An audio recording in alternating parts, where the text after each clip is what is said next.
Ayan na po guys, ang ating ulam. Ayan, sinigang po na pegi-pegi.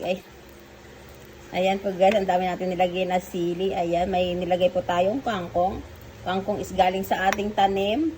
Guys, tapos itong, ano na to guys, sitaw. Tapos okra. Ayan po guys.